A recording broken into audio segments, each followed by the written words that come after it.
I'd like to introduce to you Mr. Trevor Adams from Project Red Sands. Good afternoon, everybody. Hello.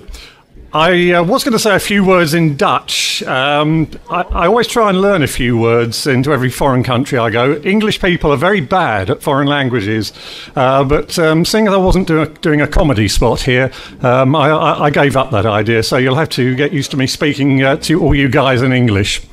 So, actually, I feel very guilty being up here because I've never been on one of the radio stations when it was broadcasting at sea, not on any of the forts either. So, what am I doing up here? Well, just to tell you guys a bit about Project Red Sand.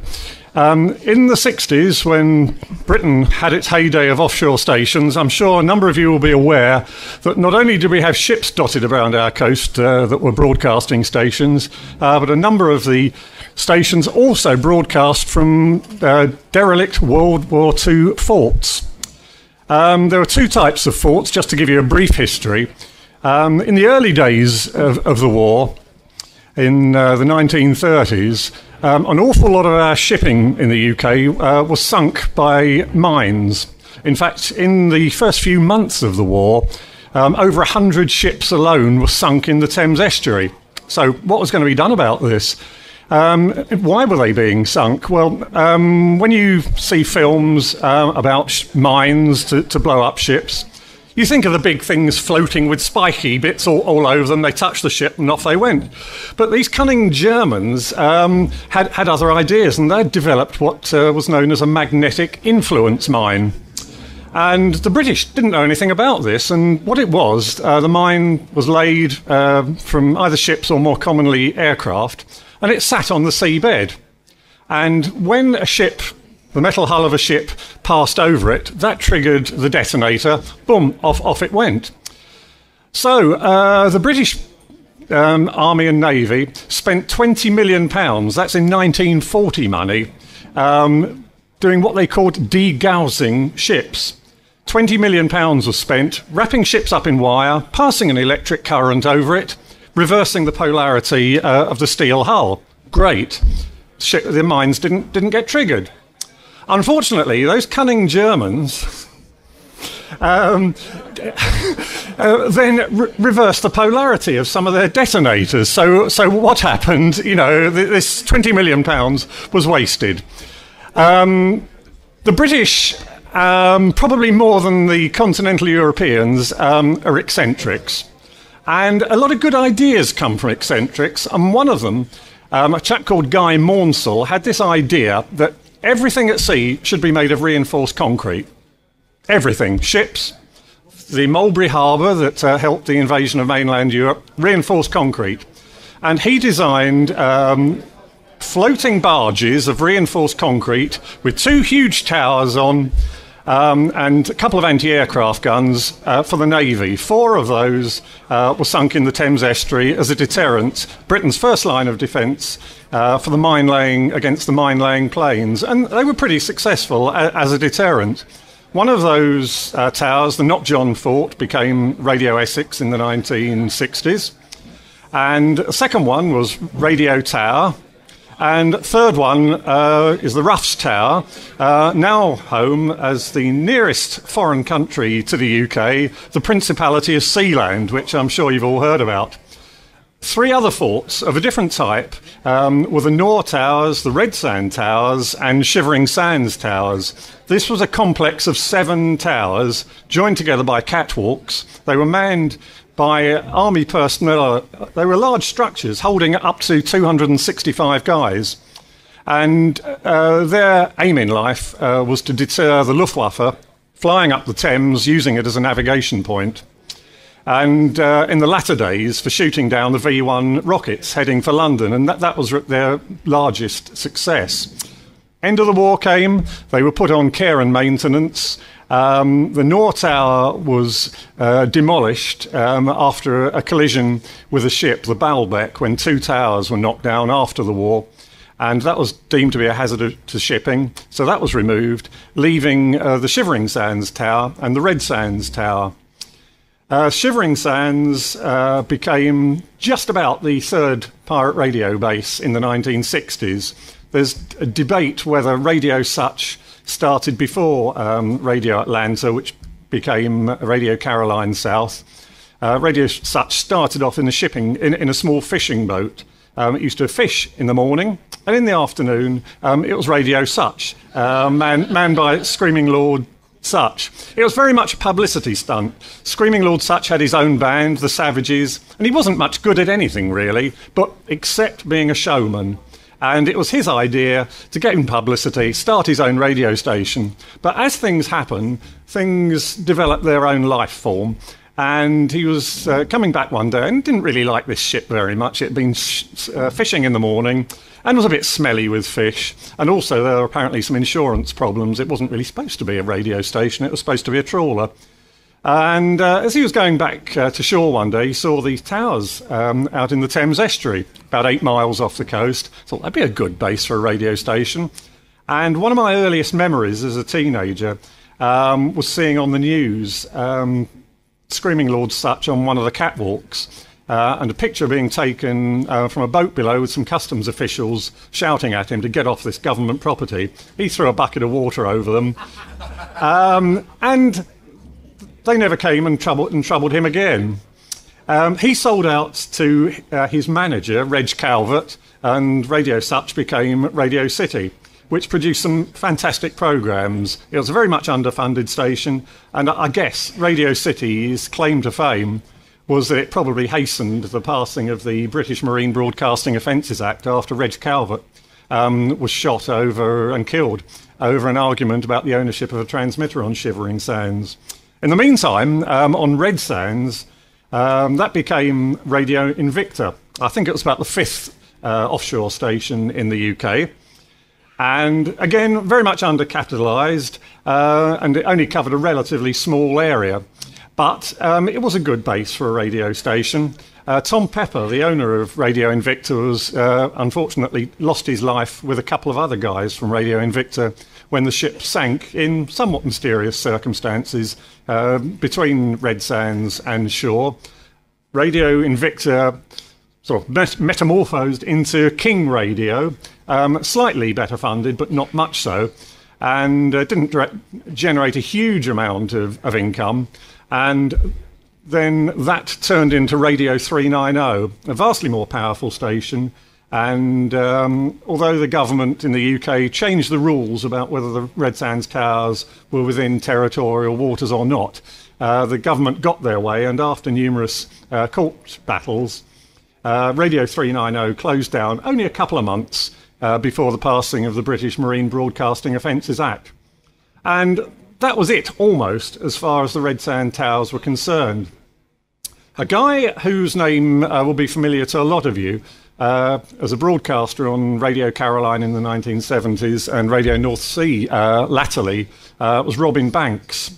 His real name, Robin Adcroft, and he landed on Red Sands Towers in the late 1960s with a guy called Stephen Warwick.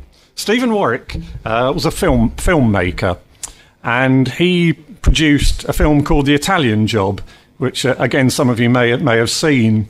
And the plan was to start a hotel out on Red Sand Towers and also make another film with Peter Sellers and Harry Seacombe. It came to nothing.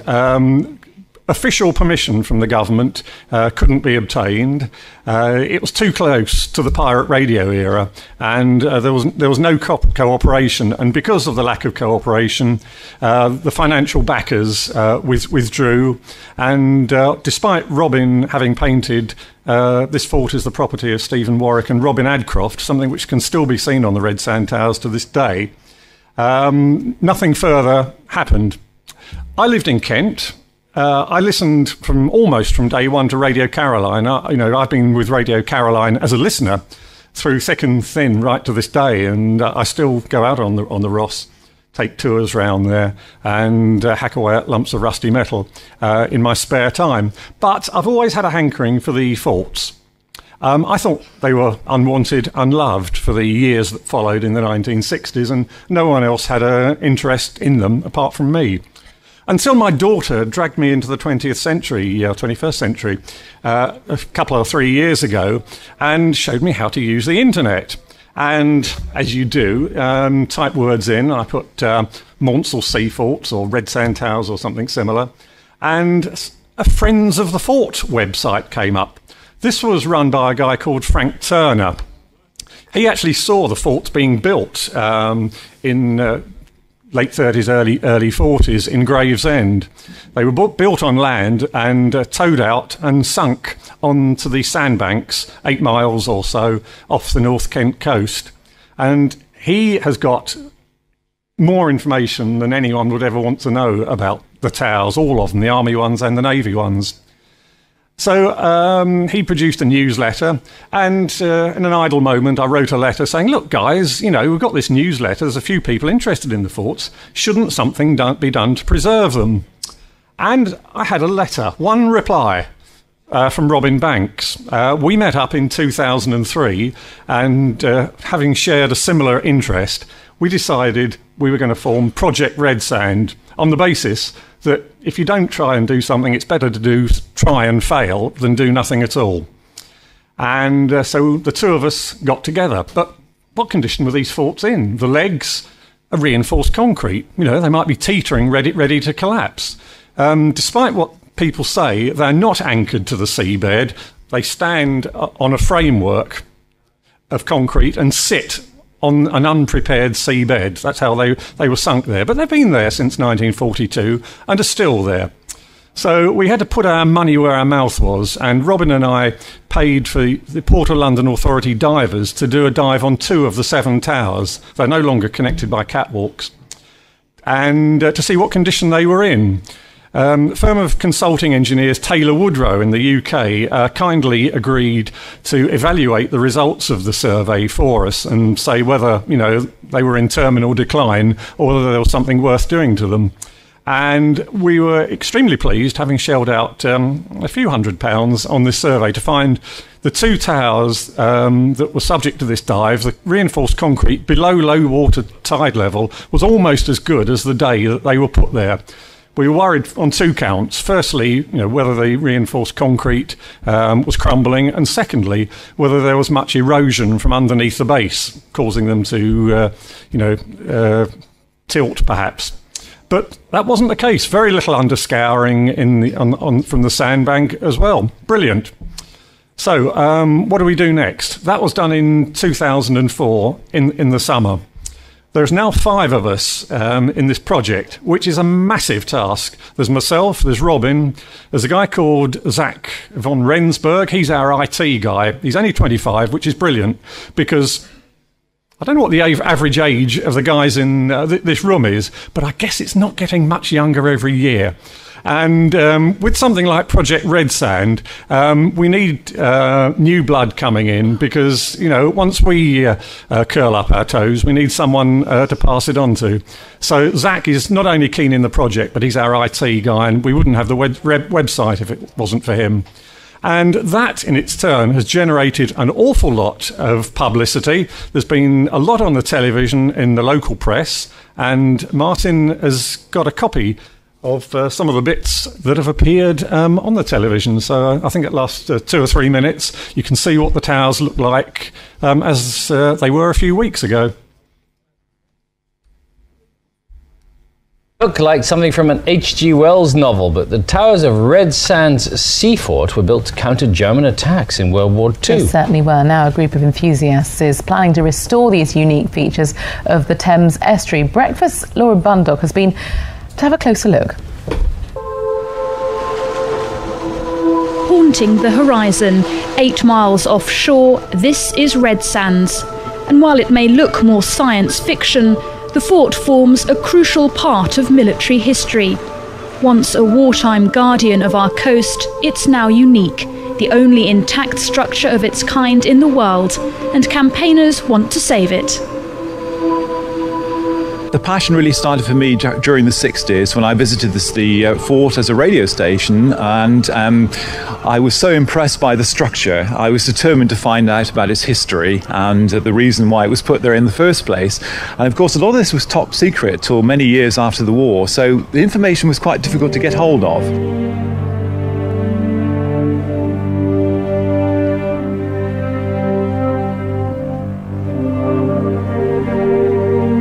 attacks in 1943, Red Sands was commissioned in the wake of the Blitz. With 2 other army forts nearby, there was one aim: defend the capital. The aircraft would find the Thames estuary, fly up the Thames estuary and centre of London, do their damage. And it was felt that by having these forts in the middle of the Thames, they would stop the aircraft. And they did. I mean, there's no doubt about it. They did stop the attacks. In all, the fort helped bring down 22 aircraft and 31 flying bombs. The army abandoned it in 1956.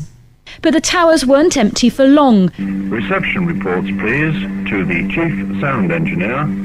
A decade later came the radio revolution, and with it a new role for Red Sands: the pirate broadcasters. John Ross Barnard spent 3 years on board. 2 weeks on, 1 week off, playing gramophone records. Quite ridiculous. All I can remember is just an extreme sense of hope mixed with loneliness, and we would stand looking at the shore to see the headlights of the cars passing by. A legal dispute in 1967 closed the show, leaving Red Sands deserted, a lonely landmark from the coast at Whitstable. There's something undeniably eerie about the fort here. Way beneath these towers lies the rubble from houses destroyed in the Blitz, and the tower, which is separate from all the others, is said to be haunted. Apparently at night, people didn't like to go there alone. The Project Red Sands team has been set up to repair the fort. There are plans for a museum here, and the commercial potential's being looked at too. It's ambitious, but the team's confident Red Sands will be restored. Laura Bundock, BBC News. Extraordinary from Reds. So that's our largest amount of coverage we've had so far on the television. There's been bits on BBC Radio Kent, 1 or 2 bits and pieces on local television as well, and a lot in the press. We've had coverage in the Daily Telegraph, National Broadsheet, the Times magazine as well. And we're very fortunate for that, because that has brought a lot of people out of the woodwork who remember the radio stations on the forts and want to help. And one of those people, we were very lucky, works for Molam Marine. They're marine engineers. Now, we approached them after we heard of this guy who had got the interest and say, hey, we haven't got any way of getting up onto any of these towers at the moment. There's the remains of some ladders there, but they're very rusty and we can't get on board these days. You don't fancy putting a ladder up for you? So he said, oh, well, I'll speak to my boss, see what we can do. And we hooked into Molam Marine by giving them publicity on our website. And, of course, it was like Topsy. This guy said, well, I can't really just put a ladder on there. It won't be very safe. So his scheme, which fortunately he managed to get past his bosses, has resulted in them drawing up plans for 2 platforms and a caged ladder on one of the towers, on the south tower. And that has now been installed. I was out there just over a week ago. They hadn't quite finished it. Okay, they've used second-hand materials. The caging for the ladder is part of an old BT telecom mast. You walk up on the inside. But there's 2 platforms there, and we will now be able to get safely inside one of the towers. So that's been done, and there's a couple of pictures of that I'll show you in a moment. Our plan for next year is to design and install a temporary bridge between this south tower and the central tower.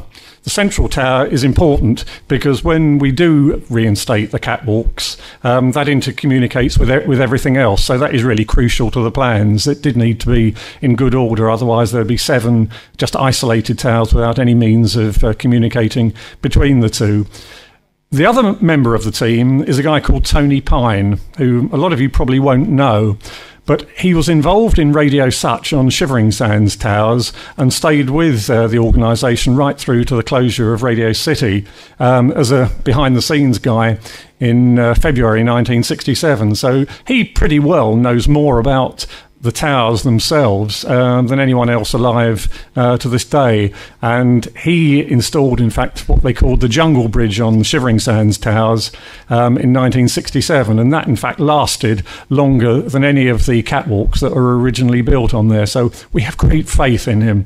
But the plan is to put this temporary walkway between the ladder, the tower we have access for, and the central control tower next year.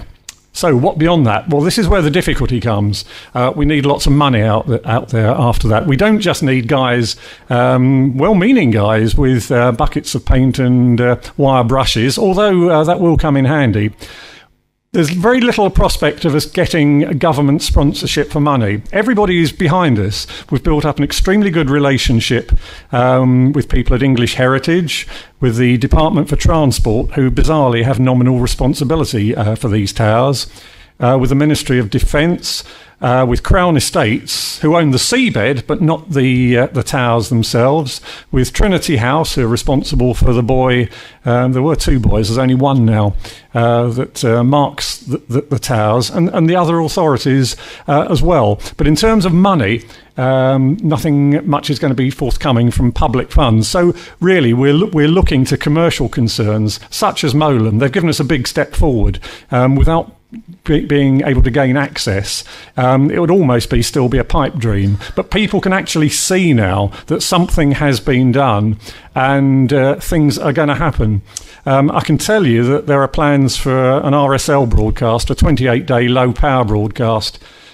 If all things go according to plan next year, the guys of the former Screaming Lord Sutch, David Sutch, Monster Raving Loony Party, he, as you probably know, stood against various people in the UK on by-elections and such like. The Monster Raving Loony Party still exists, and they want to do an RSL broadcast. We're not doing it ourselves. We're hopefully going to give them access so that they can do that from the towers. And we've had approaches from other people, as touched on briefly in the film clip. There are plans for a museum, one of the towers probably for a museum in relation to the fort's wartime history, and certainly a second one for its pirate radio history. As to the rest of the towers, we haven't got plans for that, but there's an awful lot of room there, and you can imagine how big they are when I can tell you that its height. There are 265 people living out there in the Second World War, so they are big. The columns, the legs of the forts, the reinforced columns, they're 3 foot in diameter. It's a big structure. The base on which they stand is 85 foot square on each tower, so it is big. But we've had the support of an awful lot of people, very little negative. Everyone thought we were completely mad. But you have to be a bit mad in this life and have a few crazy ideas. Otherwise, maybe nothing like this would ever get done. They're 8 miles offshore. That is a difficulty. If they'd been half a mile offshore, they would have been restored, done years ago. But the distance is an object, it's a problem for some, but it's not for us. Robin Banks, has put his hand in his pocket and bought an ex-naval tug, which regrettably is a bit like a mini Ross Revenge. I say regrettably because it's at the moment in a similar condition to the Ross Revenge. But we have plans for that. But we need a big ship to be able to get a lot of the heavy equipment out there. It will be done. I need, and so does Robin, we both need to live to be 200 and have plenty of money to see this project through. But things will develop and radio broadcasts will come again from the Red Sand Towers sooner or later. I think there's a Rolling Stones record, Ruby Tuesday, and there's a line in that that says, lose your dreams and you might lose your mind. Well, I think my wife thinks I've already lost my mind, some of the schemes I come up with. I certainly haven't lost my dreams, and I hope you guys never lose yours at all. That's my presentation. Happy to answer any questions you might have. Oh, yeah, the up-to-date pictures, absolutely, showing the work that Molam have done.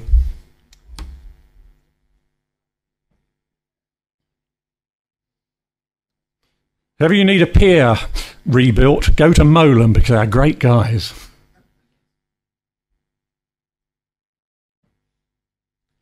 Here's one of the towers just standing in isolation, and this is basically how the majority of them are now. This is the one with the new landing stage. You can just see the one at the bottom and one at the top. There's the ladder within the mobile phone mast. It's not too good a view there because it's in line with the other towers. Molam Marina, we insisted on putting big letters up there because we didn't want any tankers going too close to it to have a look to see what was written on there.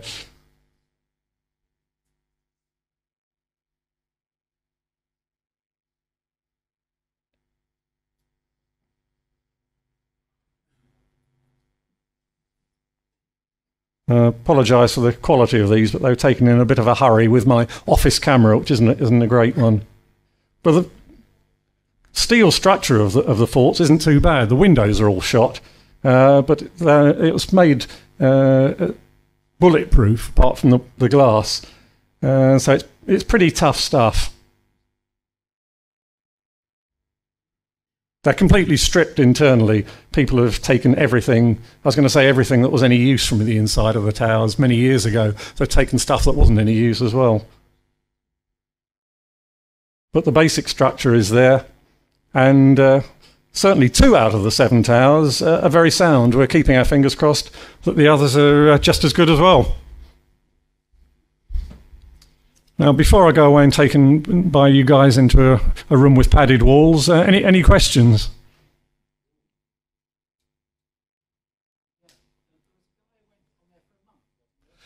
Yeah, a chap called Stephen Turner. No relation to Frank Turner. He didn't actually go on there for a month. He went on Shivering Sands in the end. He was going to go on Red Sands, but he had to go on in the summer. He went on there to do a study into isolationism. This is one of the bizarre things. He had a grant of nearly £100,000 to do this study in isolationism from the Arts Council. It seems you can get grants for things like this, but you can't get grants for capital projects, i.e. For the actual work to be done on the towers. He had to go out in the summer, and it was done in conjunction with local schools, where some schools for deprived kids actually build models of the towers. Up until the last minute, he was going on Red Sand, but because Molam fell behind in their schedule, he went out onto Shivering Sands.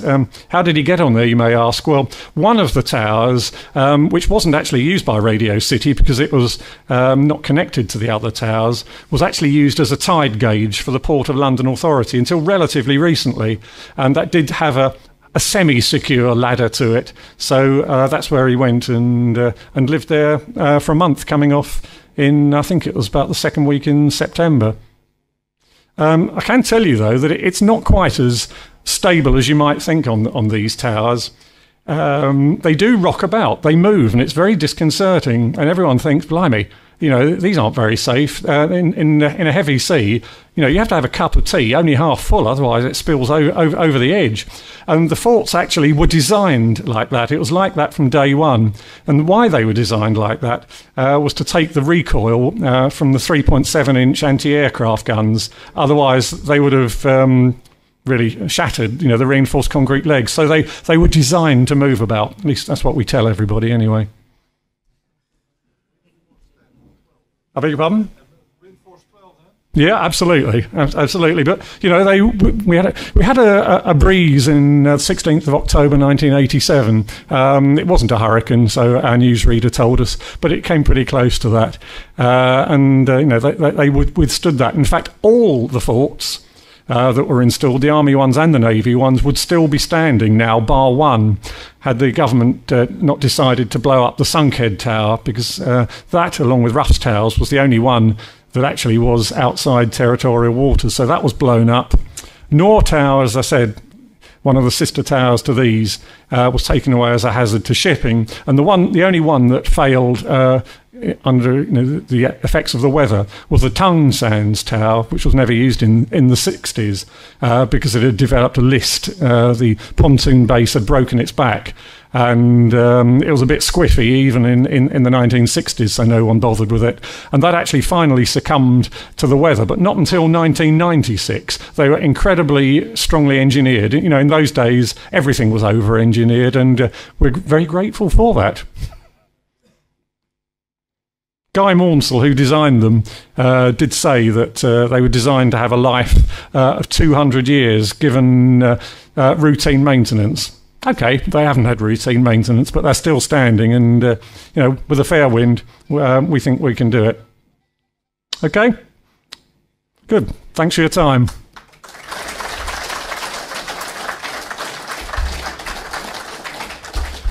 Please log on to our website, and I've got a few cards with contact details. If anyone wants one, come up and see me. But just put Project Red Sand into your search engine and you'll find us.